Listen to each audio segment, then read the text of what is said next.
எல்லாருக்கும் என் அன்பான வணக்கங்கள். இன்றைக்கி நம்ம பார்க்க போகிற வீடியோங்கிறது 195வது வீடியோ. இந்த புக் ரிவ்யூ சம்மந்தித்த வரைக்கும் 45வது வீடியோ. ஓகேயா? இதில் நம்ம ஒரு புது அத்தியாயம் தொடங்குகிறோம். இந்த வீடியோலையும் இதுக்கு அடுத்ததாக வரப்போகிற 2 வீடியோலையும் ஒரே அத்தியாயம், அதாவது 14வது அத்தியாயம். அது எதை பற்றினா, your subconscious mind and marital problems. அதாவது உங்கள் ஆழ்மனசும் அந்த மேரிட்டல் ப்ராப்ளம்ஸ்னால் கல்யாணம் சம்பந்தித்த வர்ற ப்ராப்ளம்ஸு, அதை பற்றியெல்லாம். அதாவது இந்த கல்யாணம்னு சொன்னாலே அதில் நிறைய ப்ராப்ளம்ஸு இருக்குது. எந்த ஒரு கல்யாணத்துலேயும் ஐடியல் கப்புள்னு சொல்கிறதுக்கே இல்லை. ஏதாவது முன்ன பின்ன இருக்க தான் செய்யும். ஏன்னா நம்ம எல்லாருமே மனுஷங்க தான். இந்த மனுஷ ஜென்மம் எடுத்ததுக்கு காரணமே நம்மளோட கெட்ட கர்மாவையும் நல்ல கர்மாவையும் அனுபவித்து தீர்க்கறதுக்கும் பல புது பாடங்கள் கற்றுக்கிறதுக்குமா தான் இங்கே வந்திருக்கோம். இந்த உடம்பை எடுத்து, மனுஷ உடம்பை எடுத்து, இந்த பிறவி எடுத்து இந்த பூமியில் வந்திருக்கோம். அப்போது இந்த ஐடியல்னால் என்ன அர்த்தம்? Perfect, 100% perfect. அந்த மாதிரி ஒரு ஐடியல் கப்புள், அதாவது கணவன் மனைவிங்கிறது எங்கேயுமே பார்க்க முடியாது. நான் இது வரைக்கும் அப்படி பார்த்ததே இல்லை. அது ஏன்னா அந்த கணவனாக ஆனாலும் சரி, மனைவி ஆனாலும் சரி, அவங்களும் மனுஷங்க தானே. அப்போ இந்த உலகத்தில் பிறந்த மனுஷனாக ஜென்மம் எடுத்த எல்லாத்துக்குமே ஏதாவது ஒரு குற்றங்குறை இருக்க தான் செய்யுது.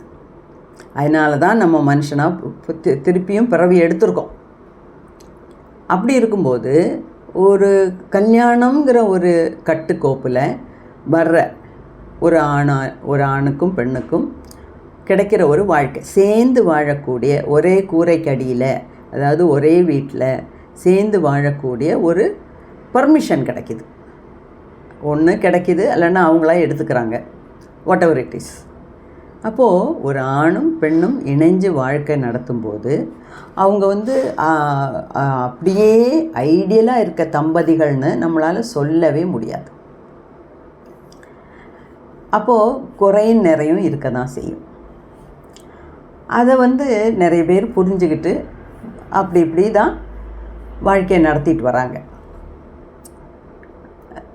கல்யாணத்துக்கு முன்னே அவங்களுக்கு அந்த கல்யாண வயது நெருங்கும்போது எந்த ஒரு ஆணுக்கும் எந்த ஒரு பெண்ணுக்கும் மனசில் நிறைய ஆசைகள் இருக்குது. அதாவது சுற்றியில் இருக்கவங்களெல்லாம் பார்க்குறாங்க. அம்மா அப்பா தொடக்கம், அம்மா அப்பா முதற்கொண்டு எல்லாரும் சண்டை போடுறாங்க, ஒரு அந்யோன்யம் இல்லாத வாழ்க்கை வாழ்கிறாங்க. சரி, நான் அப்படி இருக்க மாட்டேன்ப்பா, நான் என் கணவனோட ரொம்ப சந்தோஷமாக இருப்பேன். பையனும் நினைப்பான், நான் வர்ற பொண்ணை நான் அவ்வளோ அழகாக பார்த்துப்பேன், அவ்வளோ மனசார நேசிப்பேன், ரொம்ப நாங்கள் ஐடியல் தம்பதிகளாக தான் வாழ்வோம் அப்படின்னு இருக்கும் மனசில். ஆனால் மனசில் இருக்க ஆசை வேறு, நடைமுறையில் நடக்கிறது வேறு. ப்ராக்டிக்கலாக நினச்சி பார்த்தோம்னா ஐடியலாக எந்த ஒரு ஆணும் 100% பர்ஃபெக்ட் கிடையாது, எந்த ஒரு பெண்ணும் 100% பர்ஃபெக்ட் கிடையாது. அது எல்லாத்துக்கும் தெரிஞ்ச உண்மை, நிதர்சனமான உண்மை. அப்படி இருக்கும்போது கல்யாணம் மட்டும் எப்படி ஐடியலாக இருக்க முடியும்? அதுலேயும் ஏற்றத்தாழ்வுகள், குற்றங்குறைகள் இருக்க தான் செய்யும். அப்போது இங்கே டாக்டர் ஜோசப் மர்ஃபி என்ன சொல்கிறாருன்னா, அந்த யுவர் சப்கான்ஷியஸ் மைண்ட் அண்ட் மேரேஜ்னு சொல்லலை. மேரேஜை பற்றி அவர் பேசலை, கல்யாணத்தை பற்றி அவர் பேசலை. கல்யாணத்துக்கு அப்புறம் வர்ற ப்ராப்ளங்களை பற்றி தான் பேசுகிறார். மேரிட்டல் ப்ராப்ளம்ஸ், அதை பற்றி தான் அவர் பேசுகிறார். அவர் என்ன சொல்கிறாருன்னா, அதாவது ஒரு கல்யாணம் போது அது ஃபிசிக்கலாக பாடி அளவில் ஒரு பொருத்தம். இப்போ கல்யாணத்துக்கு பொண்ணு பார்க்க போகிறோம், பையனை பார்க்க போகிறோம், பாடி அளவில் ஒரு பொருத்தம் இருக்கா அப்படின்னு நம்ம பார்ப்போம். இல்லைங்களே, ஒரு 6 அடி உயரம் உள்ள ஒரு ஆளுக்கு 3 அடி உள்ள உயரம் உள்ள ஒரு பொண்ணை பார்த்து கல்யாணம் பண்ணி வைக்க மாட்டோம். பாடியிலே பார்க்கும்போது ஒரு பொருத்தம் வேணும், மணமேடையில் நிற்கும்போது ஒரு பொருத்தம் வேணும் அப்படிங்கிறத நம்ம நினைப்போம். அப்போது ஃபிசிக்கலான பாடி அளவில் ஒரு பொருத்தம் வேணும், மனசளவில் பொருத்தம் வேணும். இதில் இந்த 2 பொருத்தத்தில் எது ரொம்ப முக்கியம்னு கேட்டிங்கன்னா எல்லாருக்குமே ஒரே ஆன்சர் தான், மனசளவில் இருக்க பொருத்தம் தான் ஜாஸ்தி வேணும். கல்யாணம்னு சொன்னால் மனசளவில் அவங்களுக்கு பிடிச்சிருக்கா, ஒத்து போக முடியும்னு நினைக்கிறாங்களா, நல்லா இருக்கா, அப்படி யாரோட மனசையும் உள்ளே நுழைஞ்சு டிசெக்ஷன் பண்ணி குத்தி தோண்டி எடுத்து நம்மளால் எதையுமே கண்டுபிடிக்க முடியும். அதுதான் அந்த மனசோட நேச்சர். அதுதான் கடவுளோட படைப்போட ரகசியம். கடவுளோட படைப்போட ரகசியங்கிறது, கணவன் மனைவி பக்கத்தில் ஒரே பெட்டில் படுத்திருந்தா கூட கணவன் என்ன நினைக்கிறான்னு மனைவிக்கு தெரியாது, மனைவி என்ன நினைக்கிறான்னு கணவனுக்கு தெரியாது. அது இந்த பந்தத்தில், இந்த ரிலேஷன்ஷிப்பில் மட்டும் இல்லை. இப்போ நானும் என்னோடய தங்கையும் பக்கத்தில் உட்காந்துருக்கோம், ஒன்றுமே பேசலை, இப்படியே உட்காந்துருக்கோம். என் மனசில் என்ன ஓடுதுன்னு அவளால் கண்டுபிடிக்க முடியாது, என் தங்க மனசில் என்ன ஓடுதுன்னு என்னால் கண்டுபிடிக்க முடியாது, இல்லையா? அதுதான் ஒவ்வொருத்தவங்களுக்கும் கடவுள் கொடுத்துருக்க ஒரு பொக்கிஷம், வரப்பிரசாதம். அப்படி இருக்கும்போது மனசளவில் பொருத்தங்கிறது பார்த்தோன்னே பிடிச்சிருக்கணும், இல்லைன்னா சரி பரவாயில்ல, இதெல்லாம் இந்த மனசளவில் நம்ம ஒரு ஒரு உடன்பாடுக்கு வரணும். பரவாயில்ல, நல்ல குடும்பமாக இருக்காங்க, இல்லைங்க நல்லா படித்த பையனாக இருக்கான், நாளைக்கு நான் அந்த ஆள் வீட்டுக்கு போனால் கூட நம்மளால் நல்லா சந்தோஷமாக வாழ முடியும். அதே மாதிரி அவனும் நினைக்கணும், அவனும் நினைப்பான். ஆம்பளைங்களுக்கு மனசுலேயும் உண்டு. எப்போவுமே பெண்கள் சைடே பேசுகிற டைப் இல்லை நான், எதாக இருந்தாலும் நியாயமாக பேசணும். அப்போ ஒரு ஆணுக்கும் ஒரு எவ்வளவோ எதிர்பார்ப்புகள் உண்டு. இந்த பொண்ணை கல்யாணம் பண்ணிக்கிறா, நல்லா படிச்சிருக்கா, நல்ல வேலையில் போகிறா, நல்லா சம்பாதிக்கிறா, நாளைக்கு எங்கள் குடும்பத்தில் கல்யாணம் பண்ணி கொண்டு வந்தேன்னா எங்கள் அம்மா அப்பாவை பார்த்துப்பா, என் தங்கச்சி தம்பி அண்ணங்கிட்ட எல்லாம் மரியாதையாக இருந்துப்பா, சந்தோஷமாக இருப்பா, பிரியமாக இருப்பா, என் குழந்தைங்களை பார்த்துப்பா, அப்படிங்கிற ஒரு எதிர்பார்ப்புகளோடு தான் 2 சைடுமே கல்யாணம் எதிர்பார்ப்புகளோடு தான் ஒன்று சேர்றாங்க. இதில் உடல் பொருத்தமாக பெருசு, மனப்பொருத்தமாக பெருசுன்னா கட்டாயமாக மனப்பொருத்தம் தான் பெருசு. இது அப்போது டாக்டர் மர்ஃபி எப்படி ஆரம்பிக்கிறார்னா, அதாவது உங்களோட ஆழ்மனசோட சக்தியை யார் ஒருத்தன் புரிஞ்சிக்கலையோ அவனுக்கு தான் இந்த மாதிரி கல்யாணத்துக்கு அப்புறம் ப்ராப்ளம்ஸ் வரும் அப்படின்னு சொல்கிறார். அதாவது by praying together they stay together, அது ஒரு முக்கியமான விஷயம். By praying together they stay டுகெதர்னா, பை ப்ரேயிங் டுகெதர்னா கணவன் மனைவி 2 பேரும் ஒன்றா கையை பிடிச்சிட்டே கோயிலுக்கு போகணும், அங்கே நீ ஒன்றா பக்கத்தில் நின்று பிரார்த்தனை பண்ணணும், ஒன்றா வெளியே வரணும், அந்த மாதிரி இல்லை. அதாவது அவங்களோட ஆழ்மனசுக்கிட்ட சொல்லி அவங்களுக்கு நல்ல ஒரு வாழ்க்கை துணை கிடைச்சால் அதுதான் பெஸ்ட்டு அப்படிங்கிறாங்க. சரி, இப்போ அம்மா அப்பா பார்த்து வச்ச கல்யாணம்னா ஜாதகம் பார்க்குறாங்க, குடும்ப பின்னணி எப்படி இருக்குன்னு பார்க்குறாங்க, பையன் படித்தவனா, நல்லா இருக்கானா, அவனோட குணம் எப்படி, அதே மாதிரி பொண்ணு விஷயத்துலேயும் நம்ம பார்க்கணும். எப்படி இருக்கா, எவ்வளோ படிச்சிருக்கா, எந்த மாதிரி. சரி, நான் என்ன முன்னாடி சொன்ன மாதிரி இந்த மனசுக்குள்ளே குடஞ்சி போய் ஒன்றும் பார்க்க முடியாது. ஆனால் கூட ஓரளவுக்கு நம்மளால் முடிஞ்சது வெளியே என்ன பார்க்க முடியுதோ அதையெல்லாம் பார்த்து தான் பெரியவங்க நிச்சயம் பண்ணுறாங்க. இந்த காலத்துலலாம் இப்போ நிச்சயம் பண்ணுற கல்யாணத்தை விட எல்லாம் லவ் மேரேஜாகவே வருது. லவ் மேரேஜில் அது லவ் மேரேஜ் நல்லதா, அரேஞ்ச் மேரேஜ் நல்லதா, அந்த மாதிரி தர்க்கத்துக்கெல்லாம் நான் போகல. ஆனாலும் இந்த லவ் மேரேஜுங்கும்போது ஒரு கொஞ்சம் மெச்சோர்டான பிறகு பண்ணினால் அந்த கல்யாணம் இன்னும் கொஞ்சம் பெட்டராக இருக்கும். அதாவது இந்த ஹைஸ்கூல் படிக்கும்போதே லவ்வு, காலேஜில் ஏறினோன்னே லவ்வு, அது மாதிரி பண்ணாங்கன்னா படிப்புலேயும் மனசு கவனம் போகாது. ஏதோ சும்மா ஒரு பையனை பார்த்தேன் பிடிச்சிருக்கு அப்படின்னு சொல்லிவிட்டு அவங்க கூட ஓடி போகிறது, இல்லைன்னா அவங்க கூட தொடர்பு வச்சுக்க வேண்டியது, மனசை அதிலேயே அலைபாய விடுறது, அப்படியெல்லாம் இருக்கும்போது அவங்களுக்கு சின்ன வயசுலேயே ஒரு மாதிரி அதாவது ஹார்மோன்ஸ் ஹைஜாக் பண்ணுது அப்படிம்பார் சத்குரு எப்போவுமே. You are hijacked by your hormones அப்படிம்பார். அப்படின்னா அந்த அந்த அந்த வயசு வரும்போது உடம்பில் நிறைய ஹார்மோன்ஸ் சுரக்குது. அந்த ஹார்மோன்ஸ் செய்கிற வேலை தான் இதெல்லாம். ஒரு பொண்ணுக்கு ஒரு பையனை பார்க்கும்போது ஒரு அட்ராக்ஷன் தோணுது, ஒரு வெக்கம் வருது, அவனை கல்யாணம் பண்ணிட்டா பரவாயில்லைங்குது. அந்த மாதிரி உணர்ச்சிகள்லாம் தோன்றதுக்கு காரணமே ஹார்மோன்ஸ் தான். அந்த ஹார்மோன்ஸ் எல்லாம் சுரக்காட்டினா ஒன்றும் இல்லை, பிரச்சனையே இல்லை. ஆனால் அதுக்குன்னு கல்யாணம் பண்ணிக்காமலே இருக்கணும்னு ஒன்றும் சொல்லலை யாரும். அதே மாதிரி தான் ஆம்பளைங்களுக்கும்.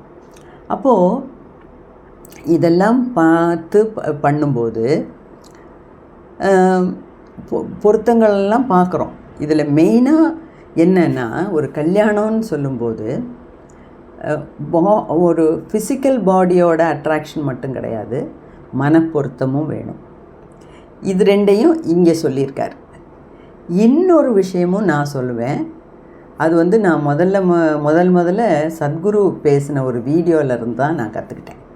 அதை ஏற்கனவே ஒரு இடத்துல ஆஸ்ட்ரல் பாடியை பற்றி பேசும்போது நான் என்னோடய வீடியோஸ்லேயே சொல்லியிருக்கேன். அதாவது இப்போ கல்யாணம் பண்ணி ஒரு ஆணும் பெண்ணும் இணையும் போது பாடியிலே மட்டும் இல்லை அவங்க இணையிறது, மனப்பொருத்தமும் வேணும். மனசாலேயும் அவங்க ஒன்று சேர்றாங்க, அவங்க ஆஸ்ட்ரல் பாடியும் ஒன்றா கலக்குது.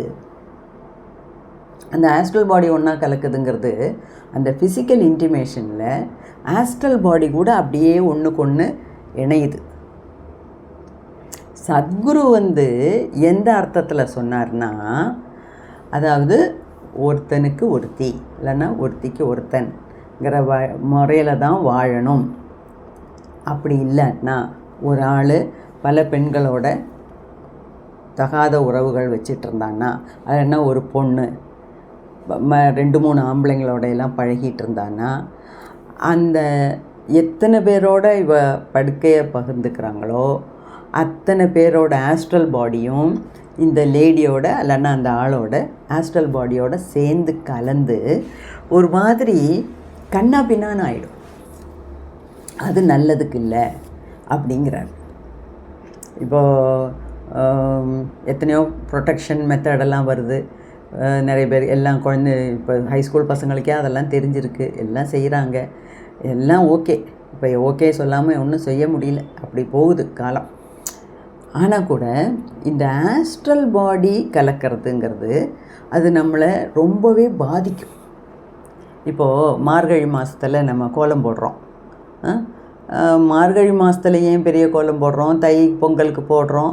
மார்கழி மாதம் 1ஆம் தேதியிலேருந்து தை பொங்கல் வரைக்கும் பெரிய பெரிய கோலங்கள் வாசலில் போடுறோம். வாசல் முற்றம் இல்லாதவங்கெல்லாம் கூட ரோடு வரைக்கும் பெரிய பெரிய, நீ 51 புள்ளி வச்சியா, நான் 60 புள்ளி வைக்கிறேன், நான் அவ்வளோ பெரிய கோலம் போடுறேன் அப்படின்னு போட்டுக்கிட்டு போடுறாங்க. அழகாக ஒரு கோலத்தை போட்டுட்டு அது கையால் கழிச்சு விட்டா எப்படி இருக்கும், இல்லைன்னா காலால் கழிச்சு விட்டா, ஒரு துணியால் கழிச்சு விட்டுட்டா எப்படி இருக்கும்? அந்த மாதிரி நம்ம ஆஸ்ட்ரல் பாடியோட அதோட ஸ்ட்ரக்சர், அந்த ஆறாங்கிறாங்கல்ல, நம்மளை சுற்றி ஒரு உடம்பு இருக்குது, அதுதான் பிராணிக் பாடி, அதுதான் ஆஸ்ட்ரல் பாடி, இல்லைன்னா எனர்ஜி பாடி. அந்த எனர்ஜி பாடிக்குள்ளே கச்சா மூச்சான்னு அந்த எனர்ஜி பாடியே கொலைஞ்சு போகிற மாதிரி ஆகிடும். அதே சமயத்தில் ஒரு ஆணுக்கு ஒரு பெண், இல்லைன்னா ஒரு பெண்ணு தொடர்ந்து ஒரு ஆணோட மட்டும் சேர்க்க வச்சிட்டு இருந்தாங்கன்னா இந்த இந்த பொண்ணோட ஆஸ்ட்ரல் பாடிக்கும் இந்த பையனோட ஆஸ்ட்ரல் பாடிக்கும், அதாவது கணவனோட ஆஸ்ட்ரல் பாடிக்கும் மனைவியோட ஆஸ்ட்ரல் பாடிக்கும் தெரியும். பக்கத்தில் இன்டிமேட்டாக இருக்கும்போது அவங்களுக்கு 2 ஆஸ்ட்ரல் பாடிக்கும் ஐடென்டிஃபை பண்ண முடியும். ஓகே, சரி. அந்த ஒரு அர்த்தத்தில் சத்குரு சொன்னார், ஒரு வீடியோவில் போட்டிருக்காரு. அது ஃபஸ்ட்டு நான் அதில் தான் புரிஞ்சுக்கிட்டேன். இப்போ கல்யாணங்கிறது ஃபிசிக்கல் மென்டல் மட்டும் இல்லை, ஆஸ்ட்ரல் பாடியோடையும் இணையுது அப்படின்னு நான் புரிஞ்சுக்கிட்டேன். ஓகே, அப்போது இவ்வளோ தூரம் இன்டிமேட்டாக இருக்கிற ஒரு கல்யாணத்தில் இப்போ நிறைய விவாகரத்து ஜாஸ்தி ஆகிட்டே வருது. இந்த அரேஞ்ச் மேரேஜ் எல்லாம் குறைச்சிட்டு வருது.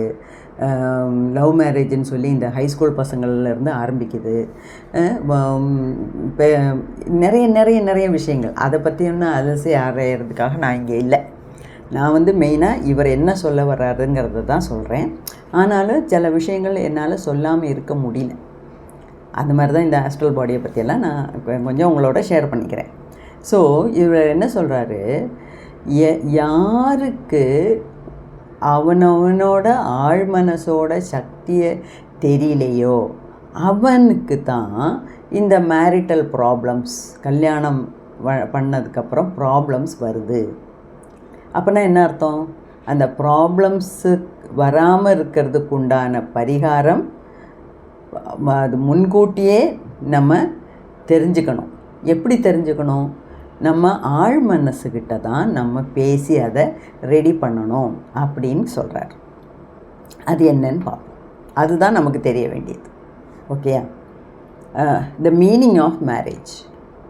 மீனிங் ஆஃப் மேரேஜ்னால் எல்லாத்துக்கும் தெரியும். மீனிங் ஆஃப் கல்யாணம்னா அதுக்கூட அர்த்தம் என்ன? எல்லாருமே நம்ம வாழ்ந்துட்டுருக்கோம். ஒருத்தவங்களுக்கு கல்யாணம் ஆகாட்டினா கூட கல்யாணம் சுற்றிலும் இருக்கவங்களாம் கல்யாணம் பண்ணி எப்படி கொடுத்தன நடத்துகிறாங்க, எப்படி வாழ்க்கையை ஓட்டிகிட்டு போகிறாங்கங்கிறது எல்லோரும் அப்படி இப்படி பார்க்குறோம். நம்ம குழந்தைங்க கூட நம்ம அவங்களோட அம்மா அப்பா எப்படி வாழ்கிறாங்க, எப்படி பேசுகிறாங்க, எப்படி நடந்துக்கிறாங்க எல்லாம் பார்த்து தானே கற்றுக்குதுங்க. அப்படி இருக்கும்போது ஒரு கல்யாணம்னு வரும்போது அதில் என்ன வேணும்? மனப்பொருத்தம் ஃபஸ்ட்டு வேணும். இப்போ எங்கிட்ட கேட்டிங்கன்னா ஒரு கல்யாணம் ஒரு கணவன் மனைவி கிட்ட இடையில முக்கியமாக என்ன வேணும்னு கேட்டால் எல்லாருமே சொல்கிறது அன்பு, லவ், அன்பு அன்பு அன்புங்கிறாங்க. என்ன கேட்டால் அன்பை விட ஃபஸ்ட்டு நான் சொல்கிறது ரெஸ்பெக்ட், மரியாதை. இப்போ இந்த மரியாதைன்னு சொல்லும்போது ஆஃபீஸில் கணவன் வரும்போது மனைவி சல்யூட் அடிக்கணும், இல்லைன்னா மனைவியை காலையில் பார்க்கும்போது கணவன் சல்யூட் அடிக்கணும், அந்த மரியாதையே நான் சொல்லலை. அதாவது அவங்களோட மனசோட உணர்ச்சிகளுக்கு நம்ம மதிப்பு கொடுக்கணும். அதை கொடுக்கறதுக்கு தெரிஞ்சாலே போதும். அங்கே அன்பே இல்லாட்டினா கூட அன்பு தானாக வரும்.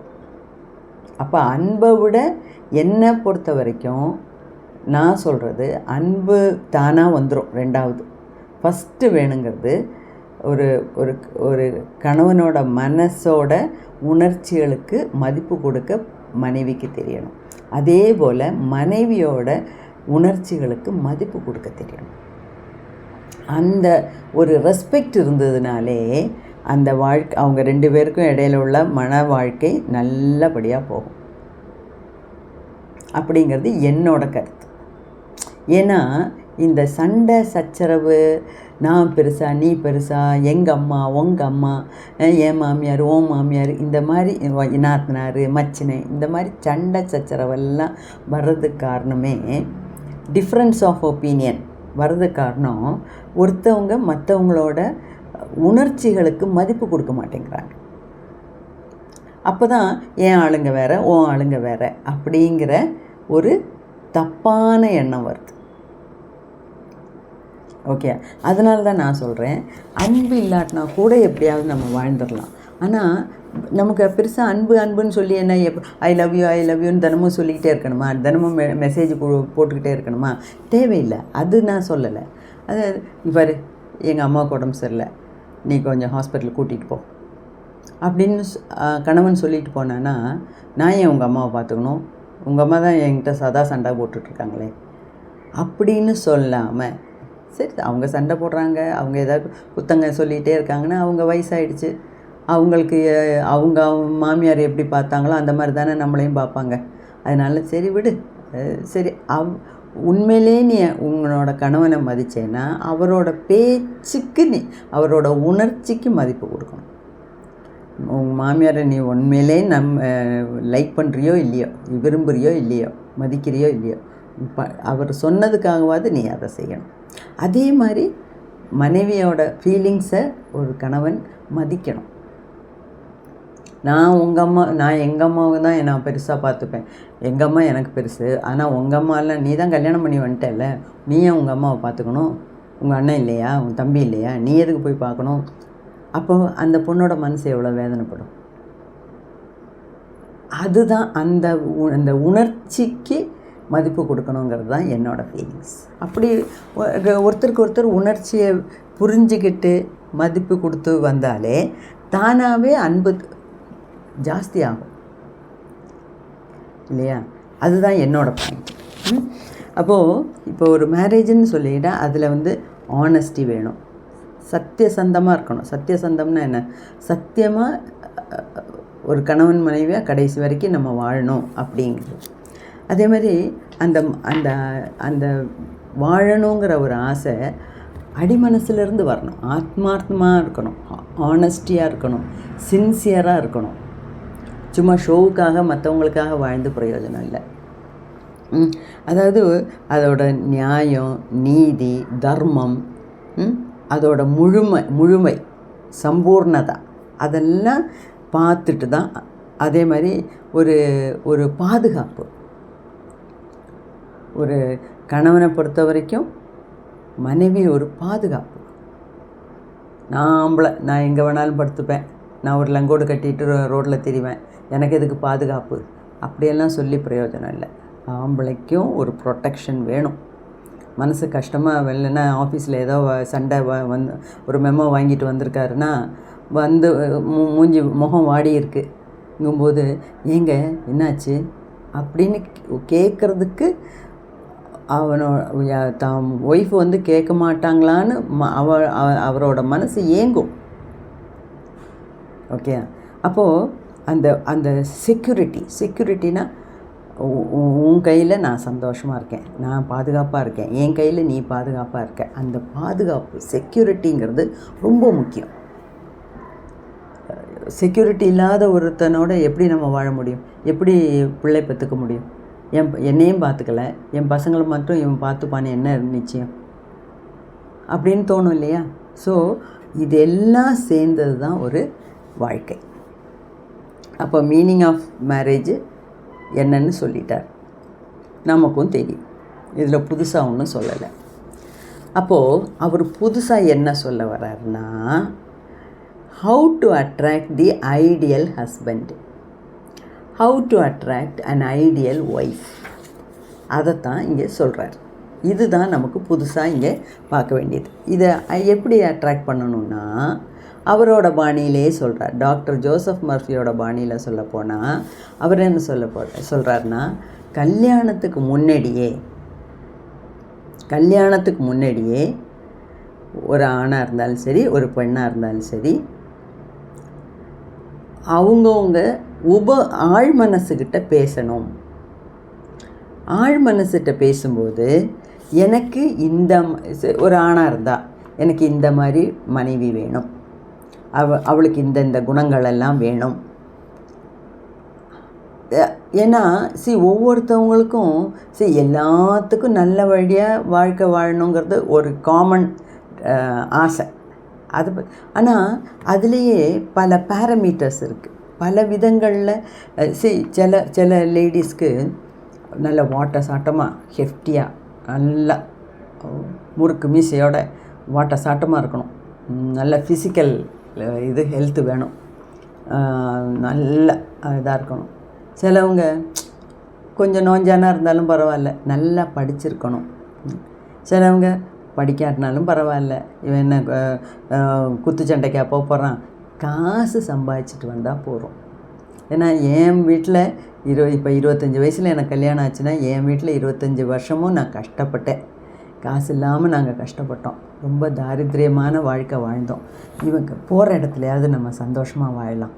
அவன் கை நிறைய சம்பாதிச்சிட்டு வந்தாலே போதும். பாக்கி எல்லாமே நான் தியாகம் பண்ண தயார். எனக்கு மெயினாக காசு தான் வேணும். சிலவங்க எனக்கு அழகாக இருக்க மனைவி அமைஞ்சால் போகிறோம். சிலவங்க நல்லா படித்த மனைவியாக வேணும். அப்போது ஒரு ஆணை சம்பந்தித்த வரைக்கும், ஒரு பெண்ணை சம்பந்தித்த வரைக்கும் பல பல ஆசைகள் உண்டு. அப்போது எந்த மாதிரி கணவன் வேணும், எந்த மாதிரி மனைவி அமையணும் அப்படிங்கிறது கல்யாணத்துக்கு முன்னாடியே, எப்போ உங்களுக்கு இந்த கல்யாண ஆசை வருதோ அப்போவே நீங்கள் உங்கள் ஆழ் மனசுக்கிட்ட பேசுங்க. உங்களுக்கு எது ப்ரையாரிட்டியோ அந்த குணங்கள் நிறைஞ்ச ஆளை எனக்கு காமிச்சு கொடு அப்படின்னு நீங்கள் உங்கள் ஆழ் மனசுக்கிட்ட பிரார்த்தனை பண்ணுங்க அப்படின்னு சொல்கிறேன். ஏன்னா நம்மளும் ஆசைப்படுறோம். நம்மளும் நிறைய ஆளுங்களை பார்க்குறோம், நிறைய கமெண்ட்ஸ் அடிக்கிறோம், அப்படி இப்படின்னு நம்ம தோழிங்களுக்குள்ளே ஃப்ரெண்ட்ஸுக்குள்ளே பேசிக்கிறோம். ஜென்ஸும் எல்லாம் அப்படி தான் பேசிப்பாங்க. ஆனால் பேசுனதுனாலேயோ ஆசைப்படுறதுனாலையோ மட்டும் போகாது. நமக்கு அந்த மாதிரி ஒரு வாழ்க்கை கிடைக்கணும்னு இல்லை. ஸோ இப்போ நீங்கள் ஊராக போய் இல்லைன்னா ஃப்ரெண்ட்ஸுக்கிட்டே எல்லாம் போய் சில சமயம் அம்மா அப்பாட்ட கூட மனசு திறந்து பேச முடியாத ஒரு நிலைமையில் இருக்கலாம். அப்படி இருக்கும்போது உங்கள் ஆழ் மனசுக்கிட்ட எப்போ உங்களுக்கு கல்யாண வயசு வருதோ அப்போவே நீங்கள் உங்கள் ஆழ் மனசுக்கிட்ட பேசுங்க. எனக்கு இந்த மாதிரி ஆள் வேணும், என்னோட கணவன் என்னோட வாழ்க்கை துணை இந்த மாதிரி வேணும் அப்படின்னு நீங்கள் ஆழ் மனசுக்கிட்ட சொல்லிக்கிட்டே இருங்க. சொல்லும்போது என்ன ஆகும், உங்களுக்குள்ளே அந்த குணம் பரிமளிக்க தொடங்கும். அப்போது ஈஸியாக உங்களுக்கு அதே மாதிரி குணம் உள்ள ஒரு ஆளை கவர்ந்து எடுக்க முடியும், அட்ராக்ட் பண்ண முடியும். அது லவ் மேரேஜாக இருந்தாலும் சரி, அரேஞ்ச் மேரேஜாக இருந்தாலும் சரி. அதாவது நீங்கள் உங்கள் ஆழ் மனசுக்கிட்ட எந்த மாதிரி ஆள் வேணும், எந்த மாதிரி வாழ்க்கை துணை வேணும் அப்படின்னு நீங்கள் கண்டினியூஸாக சொல்லிக்கிட்டே இருங்க. அதாவது எப்படி சொல்லணும், ஏது சொல்லணும்லாம் நமக்கு ஏற்கனவே தெரியும். ஆழ் மனசுக்கிட்ட எப்படி பேசணுன்னெலாம் தெரியும். ஓகே, நைட்டு படுக்க போகிறதுக்கு முன்னே மனசை அமைதியாக்கி மற்ற எண்ணங்களை எல்லாம் விட்டு ஆழ் மனசுக்கிட்ட கொஞ்ச நேரம் மனசு திறந்து பேசணும். ஓகே, அப்படி இல்லையா, தூங்கி எழுந்திரிச்ச உடனே ஆழ் மனசு நல்லா ஃப்ரெஷ்ஷாக இருக்கும்போதே நீங்கள் ஆழ் மனசுக்கிட்ட சொல்லணும், எனக்கு இந்த மாதிரி ஒரு வாழ்க்கை துணை கிடைக்கணும் அப்படின்னு நீங்கள் கண்டினியூஸாக பேசிக்கிட்டே இருக்கணும் அடிக்கடி. அதை தான் அவர் பிரார்த்தனை அப்படிங்கிறார். அதனால தான் சொல்கிறாரு, by praying together they stay together. அதாவது மனசளவில் விலகி இருந்துட்டு 2 பேரும் ஊர் பார்க்குறதுக்காக காரில் ஒன்றா போய் சாமி கும்பிட்டுட்டு அர்ச்சனை பண்ணிட்டு வந்தாங்கன்னா அது லைஃப் இல்லை. பை ப்ரேயிங் டுகெதர்னா you tell your subconscious mind, you pray to the subconscious mind என்னென்னு, எந்த மாதிரி வாழ்க்கை துணை வேணும் அப்படின்னு நீங்கள் சொல்லணும். அப்போது உங்கள் ஆழ் மனசு அதுக்கேற்ற மாதிரி சிச்சுவேஷன்ஸ், சந்தர்ப்பங்களை கொண்டு வந்து உங்களுக்கு மனசுக்கு பிடிச்ச மாதிரி ஒரு ஆளை உங்கள் கண்ணு முன்னாடி கொண்டு வந்து நிறுத்தும் அப்படின்னு சொல்கிறார். அதுதான் டாக்டர் ஜோசப் மர்ஃபியோட கண்ணோட்டம். இதுதான் மெயினாக. பிரார்த்தனை பண்ணுங்கள். யார்கிட்ட பிரார்த்தனை பண்ணணும்? ஊராக போய் இல்லாட்டினா ஆலமரத்தை சுற்றி கடவுள்கிட்ட கோயிலாக ஏறி இறங்கி, அது ஒரு விதமான அது ஒரு பிரார்த்தனை தான். அதுவும் என்ன, ஒரு விதமான சம்பாஷணை. எதுக்கும் ஆழ் மனசுக்கும் நமக்கும் இடையில நடக்கிற ஒரு பேச்சுவார்த்தை. ஓகே, அதில் தான் விஷயமே இருக்குது அப்படிங்கிறார். இதில் ஒரு சின்ன எக்ஸாம்பிள் சொல்கிறார். ஒரு லேடி அவர்கிட்ட நம்ம ஜோசப் மர்ஃபிட்ட தான் போய் சொல்லியிருக்காங்க, சார் எனக்கு 3 கல்யாணம் ஆச்சு, 3மே சரியாகலை சார் அப்படின்னு சொல்லியிருக்கேன். அப்போ இவர் உடனே என்ன சொல்லியிருக்காரு, 3 சரியாகனா அது தப்பு உங்கள் மேலே தான் அப்படின்ட்டுருக்காரு. ஏன் தப்பு உங்கள் மேலே அப்படின்னா, அவர் என்ன சொல்கிறாரு, கல்யாணம் சரி பிடிக்கலை, சரியாகலை. அப்போ அந்த 2வது கல்யாணம் பண்ணிக்க போகிறது முன்னே முதல் கல்யாணத்தில் என்ன மிஸ்டேக் நடந்தது, ஏன் அது சரியாகலை, ஏன் உங்களுக்கு பிடிக்கலைங்கிறத கண்டுபிடிச்சி அதை 2வது கல்யாணத்துக்கு முன்னே நிவர்த்தி பண்ணணும்ல. அப்போ கல்யாணத்துலேருந்தே நீங்கள் ஒரு பாடம் படிக்கலை, 2வது பண்ணிக்கிட்டீங்க, 2வது கல்யாணத்துலேருந்தும் பாடம் படிக்கலை, 3வது கல்யாணம் பண்ணிக்கிட்டீங்க, அதுலேயும் நீங்கள் ஒரு பாடம் படிக்கலைன்னா தப்பு உங்கள் மேலே தான் அப்படிங்கிறாங்க. அப்போது இவர் என்ன சொல்கிறாருன்னா, இன்னொன்று அந்த அம்மாவோட குணத்தை அனலைஸ் பண்ணுறாரு. பண்ணிவிட்டு அவர் என்ன சொல்கிறாரு, நீங்கள் ரொம்ப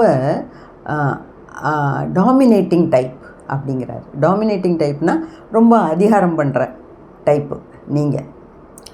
ஆனால் நீங்கள் என்ன குறை சொல்கிறீங்க, உங்கள் ஹஸ்பண்ட்ஸ் எல்லாம் அந்த மாதிரி ஒரு நல்ல ஒரு ஆம்பளத்தனமாகவே இல்லை, ரொம்ப ஒரு மாதிரி, அதாவது ஒரு ஒரு ஆண்னா எப்படி இருக்கணும்னு நமக்கு ஒரு இது இருக்குது இல்லையா, ஒரு பொண்ணுன்னா எப்படி இருக்கணும் அப்படிங்கிற ஒரு உருவம் இருக்குது இல்லையா, அந்த உருவத்துக்குள்ளே என்னோடய ஹஸ்பண்ட்ஸ் யாரும் ஃபிட் ஆகலை சார், அதனாலே எனக்கு பிடிக்கல சார், அதனாலே டைவர்ஸ் பண்ணிட்டேன். அப்போது இவர் என்ன சொல்கிறாரு, உனக்கு உன்னோட நீ ரொம்ப அதிகாரம் பண்ணுற டைப்பு. அப்போது நீ ஆனால் உனக்கு கிடைச்சிற கணவன்லாம் ஆண் தன்மை நிறைந்த ஒரு ஐடியல் ஆண்மகனாக இல்லைன்னு நீ குறை சொல்கிற. அதுக்கு காரணம் நீ தான். ஏன்னா இந்த அதிகாரம் பண்ணியே இவ்வளோ நாள் வாழ்க்கையை ஓட்டிட்டேன். அப்போ உன்னை அறியாமலே உன்னோட ஆழ் மனசுக்கிட்ட சொல்லிகிட்டே இருக்க. எப்படி சொல்லிகிட்ருக்க, என்னை சுற்றி இருக்கவங்களையெல்லாம் எனக்கு அதிகாரம் பண்ணணும், அந்த மாதிரி ஆம்பளைங்களை தான் எனக்கு வேணும், அந்த மாதிரி ஆளுங்களோட ஃப்ரெண்ட்ஷிப் தான் எனக்கு வேணும் அப்படின்னு உன்னை அறியாமலே நீ உன்னோட ஆழ் மனசுக்கிட்ட சொல்லிட்ட. அதனால தான் இந்த 3 ஹஸ்பண்ட்ஸு உனக்கு வந்ததும் ஒரு ஆண்மைத்தன்மை இல்லாமல் ஒரு மாதிரி இருக்காங்க. ஆனால் அது உனக்கு பிடிக்கலைன்னு நீ சூப்பர்ஃபிஷியலாக சொல்கிற. ஆனால் உன்னோட ஆழ் மனசில் போய் கேட்டுப்பார், உனக்கு அதுதான் வேணும்னு நீ உன்னை அறியாமலே சொல்லி வச்சிட்ட. ஏன்னா உனக்கு அதிகாரம் பண்ணுறதுக்கு ஆளுங்க வேணும். அப்போது உன்னோட தப்பை புரிஞ்சுக்கோ, உன்னோட ஆழ் மனசுக்கு வேறு மாதிரி கட்டளை இடு, வேறு மாதிரி நீ பிரார்த்தனை பண்ணு. எனக்கு அடிமையாக இருக்கிற ஹஸ்பண்டு வேண்டாம், எங்களுக்குள்ளே ஈக்குவலாக இருக்கிற மாதிரி வேணும் அப்படின்னு நீ உன்னோட ஆழ் மனசுக்கிட்ட சொல்லிக்கிட்டே இரு. கொஞ்ச நாள் சொல்லிகிட்டு இருந்தேன்னா உனக்கு அந்த மாதிரி ஆள் கிடப்பாங்க. ஆனால் இப்போ சொல்லப்போனால் உன்னோட நேச்சருக்கு பார்த்தா நீ எப்போவுமே அதிகாரம் பண்ணிவிட்டு தூள் கலப்பிட்டு நடக்கிற மாதிரி இருக்க. அதனால தான் உனக்கு, ஆனால் உன்னோட ஆழ் மனசுக்கு அந்த மாதிரி அதிகாரம் பண்ணக்கூடிய ஆளுங்களை தான் நீ வேணும்னு சொல்கிற. அதனால தான் உனக்கு வந்த 3 ஆம்பளைங்களுமே அப்படி இருக்காங்க அப்படின்னு இவர் கண்டுபிடிச்சி சொல்லி இந்த அம்மாவை வேறு மாதிரி பிரார்த்தனை பண்ண சொல்லி 3வது விவாகரத்து நடந்ததுக்கப்புறம் இவங்க ஒரு டாக்டரோட ஆஃபீஸில் ரிசப்ஷனிஸ்ட்டாக வேலைக்கு போகிறாங்க. ரிசப்ஷனிஸ்ட்டாக வேலைக்கு போனோடனே அந்த டாக்டரை பார்த்த உடனே அந்த அம்மாவுக்கு ரொம்ப மனசு பிடிச்சி போச்சு. எப்போ இந்த பிரார்த்தனையெல்லாம் பண்ணி அவங்களோட ஆழ் மனசு லெவலில் நிறைய ஆழ் மனசை ட்ரீட்மெண்ட்டு கொடுத்துருக்காங்க. கொடுத்ததுக்கப்புறம் அந்த ரிசப்ஷனிஸ்ட்டாக அங்கே போய் வேலை செய்கிறாங்க. அந்த டாக்டரை ஃபஸ்ட் டைம் பார்க்கும்போதே பரவாயில்லையே, இந்த ஆள் தான் எனக்கு வேணும், இப்போ மனசு அப்படி நினைக்குது.